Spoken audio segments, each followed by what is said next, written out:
Tonight, Martin tells me she wasn't kidnapped or forced into his truck against her will. She says key details have been left out, and she spoke with me to set the record straight.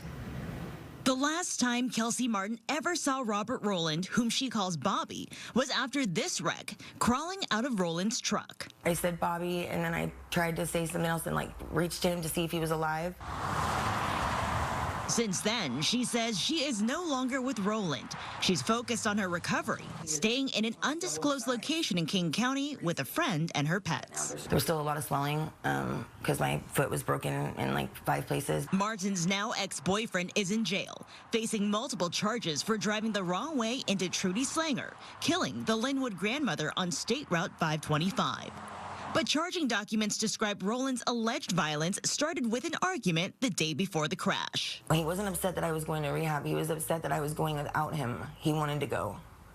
He wanted to go. That's what our argument was about. Martin doesn't deny that Rowland stole her phone before leaving, but she does reject how the following day has been described. Documents say Martin was at the Tulalip Casino and that, quote, Miss Martin's friend reports to police that she believes Miss Martin was kidnapped. I was not kidnapped. He never took me against my will. Documents also say law enforcement looked over surveillance footage, but that since it didn't have sound, quote, it is not clear whether Miss Martin left voluntarily or under duress. I got into his truck and we went and we hung out at a friend's house. We went to the 7-Eleven to get snacks, and that's when everything went off. That's when the police attempted to arrest him. While she says she wasn't kidnapped from the casino, she remembers not wanting to be in Rowland's truck during the police pursuit.